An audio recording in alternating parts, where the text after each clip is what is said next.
हमारे साथ है सेना के ऑनरी कैप्टन योगेंद्र सिंह यादव। देश में बहादुरी के लिए मिलने वाला सबसे बड़ा सैन्य सम्मान परमवीर चक्र विजेता करगिल के टाइगर हिल पर जो आप तिरंगा फहराता हुआ देख रहे हैं, उसके पीछे एक बड़ा योगदान ऑनरी कैप्टन योगेंद्र सिंह यादव का है। जय हिंद साथियों, आप लोगों को ये वीडियो पूरा देखना चाहिए क्योंकि हमारे दो परमवीर चक्र विजेता जो आज हमें साक्षात इसके बारे में बता रहे हैं, अग्निपथ योजना के बारे में कि इसके नेगेटिव पॉइंट हो सकते हैं या इसका क्या नुकसान हो सकता है। जैसा कि अभी सरकार या जो टीवी चैनल है वो यही दिखा रहे हैं कि जो एज का क्राइटेरिया है वो 32 जो एवरेज एज है उससे वो 26 करना चाहते हैं, लेकिन इन दोनों परमवीर चक्र विजेता ये हमारे देश का गौरव हैं। इन्होंने ये बताया है कि नए युवा जोश के साथ में एक्सपीरियंस का होना कितना ज़रूरी है। कहने का मतलब ये है कि अगर कारगिल में देखा जाए तो अधिकतर वो लोग शहीद होते जिनकी एज कम थी। कहीं ना कहीं युवा जोश होता है, लेकिन युवा जोश के साथ में एक्सपीरियंस बहुत मायने रखता है।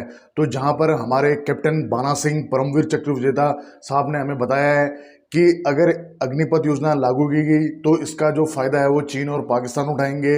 वहीं हमारे परमवीर चक्र विजेता हॉनरी कैप्टन योगेंद्र साहब ने बताया है कि उन्होंने अपना व्यक्तिगत कारगिल का उदाहरण दिया है कि मेरे कारगिल के उदाहरण में जब हमने जंग ऐसे ही फतेह नहीं की थी, जो हमारे प्लाटून कमांडर होते हैं जीशो साहब या जो हमारे हौलदार सेक्शन लीडर होता है, कहीं ना कहीं उसका जो एक्सपीरियंस था वो उस लड़ाई को जीतने में बहुत मददगार था। आप लोग भी वीडियो देखिए, उसके बाद डिसाइड कीजिए कि सरकार में बैठे हुए चाटुकार कुछ जो हमारे फौज के रिटायर अधिकारी हैं वो सही हैं या आप लोगों की आवाज़ उठाने वाले आज भी बहुत सारे अधिकारी हैं, बहुत सारे पूर्व सैनिक हैं, सेवारत सैनिक हैं जो आप लोगों के लिए लगातार आवाज़ उठा रहे हैं। और साथ ही हमारे राजस्थान के सांसद हैं श्री हनुमान बेनीवाल जी, वो भी युवाओं के लिए आंदोलन में उतरे हैं। तो हम उनके भी जज्बे को सलाम करते हैं और आपकी राय कमेंट्स में जरूर दें। जय हिंद, जय भारत। हमारे साथ है सेना के ऑनरी कैप्टन योगेंद्र सिंह यादव। देश में बहादुरी के लिए मिलने वाला सबसे बड़ा सैन्य सम्मान परमवीर चक्र विजेता करगिल के टाइगर हिल पर जो आप तिरंगा फहराता हुआ देख रहे हैं, उसके पीछे एक बड़ा योगदान ऑनरी कैप्टन योगेंद्र सिंह यादव का है। उनसे बातचीत करते हैं अग्निपथ के बारे में। अग्निपथ की बहुत तारीफ कर रहे हैं लोग, सेना, सरकार, क्या कहेंगे आप? नहीं, बिल्कुल ये इस सरकार का तो प्लान था, सरकार की योजना है, तो सरकार तो अपनी योजना की जो है तारीफ़ करेगी ही। और जो हमारे सैन्य अधिकारी हैं, वर्दीधारी हैं, तो ये कहीं ना कहीं सरकार के उस दबाव में आकर के या नहीं बोल पा रहे हैं, खुल करके नहीं बोल पा रहे हैं, लेकिन सबके दिल के अंदर ये दर्द तो है कि जो अग्निपथ है ये कहीं ना कहीं हमारी सेना को कमज़ोर कर रही है। महसूस कर पा रहे हैं सब लोग कि हाँ, किस तरह से ये आगे चल कर के हमारी सेना को और ज़्यादा कमज़ोर करेंगे। लेकिन ये तो कह रहे हैं कि सेना को मजबूत बना रही है, सेना और जवान हो रही है। नहीं, मैं ये पूछना चाहता हूँ, जो ये कह रहे हैं कि सेना मजबूत हो रही है, कोई भी एक ऐसा युद्ध बताइए 1947 से लेकर के 1999 तक जो हमारे युद्ध लड़े गए हैं। जो सेना होती है वो दुश्मनों को मारने के लिए होती है, ना कि वो मरने के लिए होती है। और सारे युद्धों का एनालिसिस आप करेंगे तो आप पाएंगे कि जो हमारे अनुभवी लीडर रहे हैं, चाहे हमारा एक छोटा सा सेक्शन होता है, सेक्शन का एक सेक्शन कमांडर होता है, हवलदार, प्लेटून हवलदार, फिर हमारा platoon commander, company commander, CO, इस तरह से आगे बढ़ते हुए लेवल चला जाता है।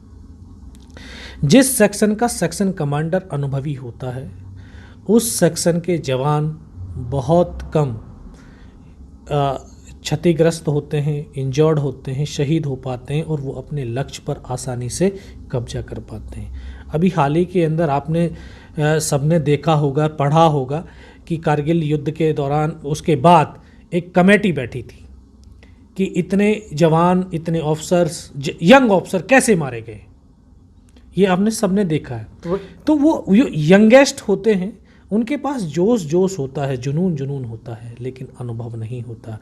तो हम अपनी सेना को कहीं ना कहीं अनुभवहीन बना रहे हैं। लेकिन वो ये कह रहे हैं कि दोनों का मिलाप हो रहा है, अनुभव का भी हो रहा है, जोश का भी हो रहा है। नहीं, अनुभव और जोश का कैसे हो रहा है ज़रा बताइए। जब तक वो हमारा जो बच्चा है जो अग्निवीर बन कर के जा रहा है, जब तक वो सेना की कैखे को समझ पाता है तब तक तो वापस आ पा रहा है ना। तो वो उसका सेना के लिए क्या फ़ायदा हो रहा है और उसका देश के लिए भी क्या फ़ायदा हो रहा है। लोग तो बोलने लगे कि बोला हमारे ऑफिस के सामने जो है गार्ड में हम उनको भर्ती कर लेंगे। क्या इस राष्ट्र के सुरक्षा कर्मी जो है, जो राष्ट्र का रक्षक है, उसको क्या सिर्फ अग्निवीर इसलिए बनाया जा रहा है कि वो आकर के गार्ड बने? इससे बड़ा देश का दुर्भाग्य क्या होगा? नहीं, वो ये भी कह रहे हैं कि 4 साल के लिए भर्ती किया जा रहा है और उसमें 25% जो योग्य होंगे, सक्षम होंगे, वो सेना में आएंगे और 75% के लिए बाहर नौकरी की व्यवस्था।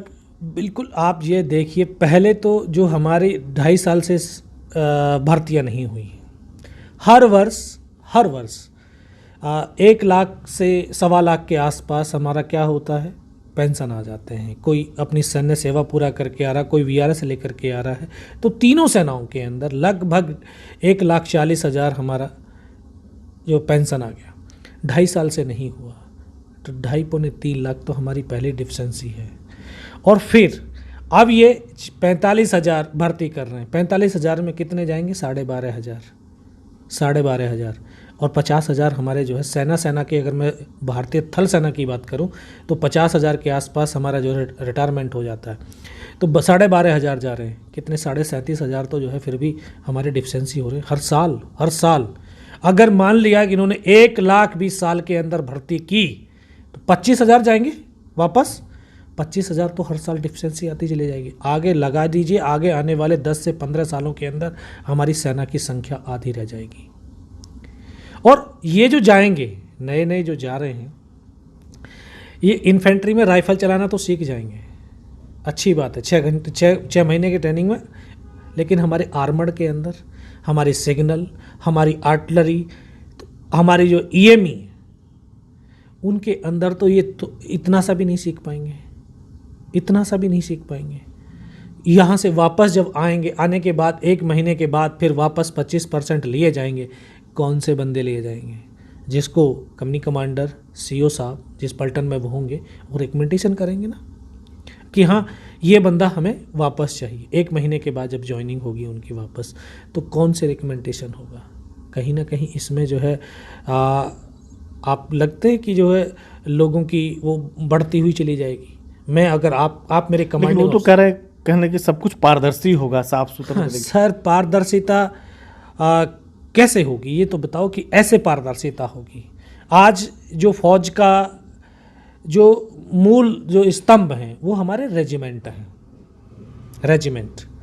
और रेजिमेंट जब ऑल इंडिया और ऑल कास्ट बेसिस के ऊपर भर्ती हो रही है, तो धीरे धीरे चल करके तो वो जो या तो आप स्पष्ट कहो कि अब जो है भाई रेजिमेंट नहीं रहेंगे। अगर रेजिमेंट रहते हैं तो वो कास्टिज्म के हिसाब से, क्षेत्र के हिसाब से वो भर्तियां होंगी, और क्षेत्र और कास्टिज्म के हिसाब से जब भर्तियां होंगी तो वो भर्तियां कौन करेगा?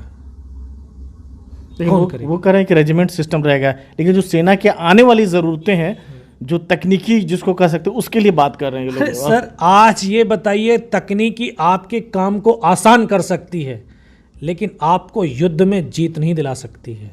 युद्ध में जीत सैनिक का वो साहस, वो धैर्य, वो अनुभव, वो उसको युद्ध जिता सकता है। आपको याद नहीं है अभी 87 के अंदर जो कैद पोस्ट था सियाचिन के अंदर, जो 8 जैकलाइन है, जिसमें कैप्टन बाना सिंह जो परमवीर चक्र उनको मिला, -50 डिग्री टेम्परेचर के अंदर, जहां आरटी के बम फटते नहीं हैं, जहां हथियार जम जाते हैं, वहां पर आपकी टेक्नोलॉजी काम करेगी? वहां पे आप टेक्नोलॉजी से आप जो है युद्ध जीत पाओगे? वहां एक अनुभवी व्यक्ति का, जो बाना सिंह, जिनकी जो नायक सूबेदार थे उस टाइम पे, उनके अनुभव के अनुसार, उनके अनुभव से प्रेरणा लेकर के, उनके अनुभव की प्लानिंग के साथ में वो कैद पोस्ट वापस पुनः प्राप्त हुई, और आज वो बाना पोस्ट के नाम से है। उस समय भी एक लेफ्टिनेंट जो राजीव थे उनकी बटालियन के, वो एक यंगेस्ट थे और वो सक्सेस नहीं हुए। लेकिन जो सेना के बड़े अफसर हैं वो कह रहे हैं कि बहुत उन्होंने स्टडी किया है, देश विदेश हर जगह किया है, उसके बाद ये नतीजे पहुँचे हैं। हाँ, नहीं, आप स्टडी कर रहे हैं, लेकिन कभी भी आपने उन जवानों से बात किया जो सिपाही में भर्ती होते हैं? क्या कभी उस जो सिपाही का लास्ट रैंक सूबेदार मेजर होता है, कभी उनसे बात किया? नहीं किया ना। तो जवानों के लिए ही ये 4 साल ही क्यों? मेरे समझ में पहले 4 साल ही क्यों? ये फिर 5 साल या 10 साल क्यों नहीं? ये भी तो क्वेश्चन मार्क है। जैसे ऑफिसर्स का शॉर्ट सर्विस कमीशन होता है तो वो 10 साल के लिए, 5 साल के लिए, क्योंकि 5 साल के बाद उसको एक्स सर्विसमैन का कोटा मिलता है, एक्स सर्विसमैन की तमाम फैसिलिटीज़ मिलती हैं। क्या इन जवानों को वो चीज़ लागू नहीं होनी चाहिए? क्यों नहीं इनको 5 साल या 10 साल के लिए मौका दिया जा रहा है? मौका दीजिए, ताकि ये भी आपकी तरह ही, जैसे ऑफिसर्स एक्स सर्विसमैन का फैसिलिटी लेते हैं, तो ये जवानों को भी वो फैसिलिटीज लेने का अधिकार होना चाहिए। लेकिन वो तो कह रहे हैं कि जवान अगर शहीद होंगे तो 1 करोड़ मिलेगा। हाँ। और क्या क्या बात कर रहे हैं, जब पे अलाउंस मिलेगा, सर्विस में रहेंगे 4 साल बाद। नहीं, अब ये देखिए कि इसमें ये एक मुफ्त राशि दे रहे हैं, जैसे एक फैक्ट्री के अंदर मिलती है।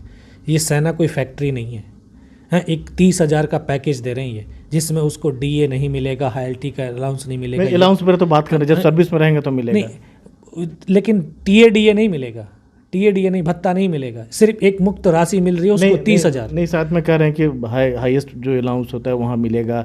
सियाचिन में जा रहे हैं तो आम जवान को मिलता है, वो सब मिलेगा क्या? अलाउंस दे रही है, 1 करोड़ रुपया दे रहे हैं शहीद को। क्या 1 करोड़ से जो है उसका परिवार, हम गांव के बच्चे हैं, हम गांव के अंदर रहते हैं, जो 21 साल का लड़का हो जाता, कहीं ना कहीं उसकी शादी भी अगर हो गई होगी तो उसकी बीवी और उसका परिवार 1 करोड़ से पूरी ज़िंदगी को गुजर बसर कर लेगा? उसको पेंशन का प्रावधान क्यों नहीं दिया है?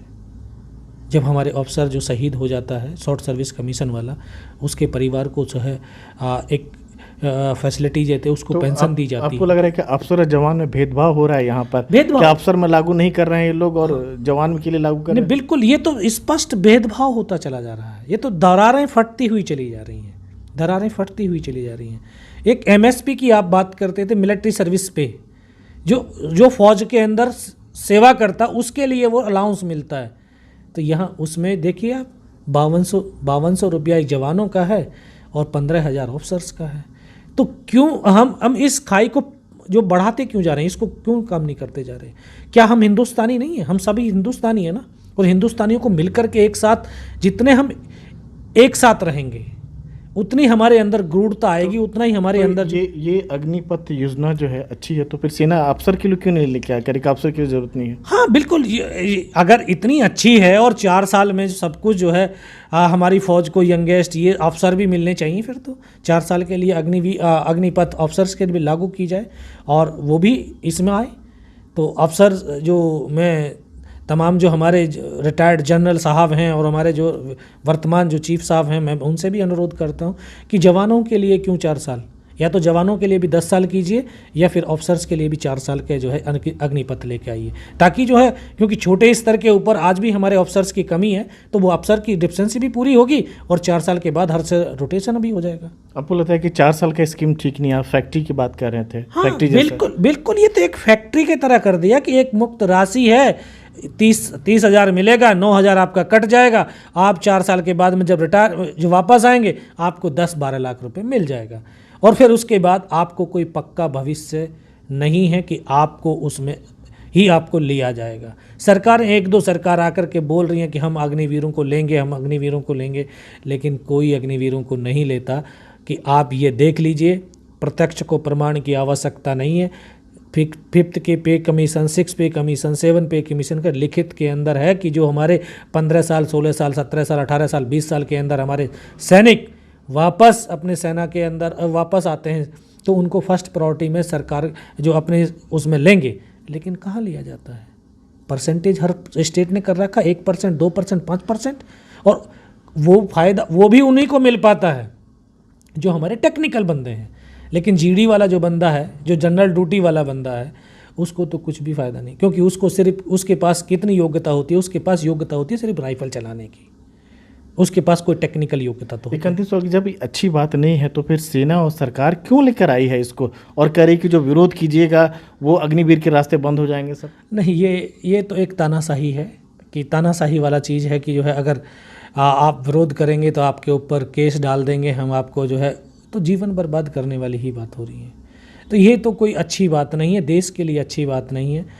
और ये नौजवानों का देश है और नौजवान इस देश की ताकत है। अगर इस नौजवानों का भविष्य अगर अंधकार में डाला तो याद रखिए कि इस राष्ट्र का भी भविष्य अंधकार में चला जाएगा। फिर क्यों ला रही है सरकार और क्यों ला रही है? तो करेगी सेना के लिए, सेना करेगी पैसे कमी नहीं, सरकार करेगी सेना के लिए सब कुछ है। नहीं, ये इसलिए ला रहे हैं क्योंकि जो है पेंशन देनी नहीं पड़ेगी, फौज को आधी कर देंगे हम, और आधे से जो है हम पूरे देश की जो है रक्षा करा लेंगे।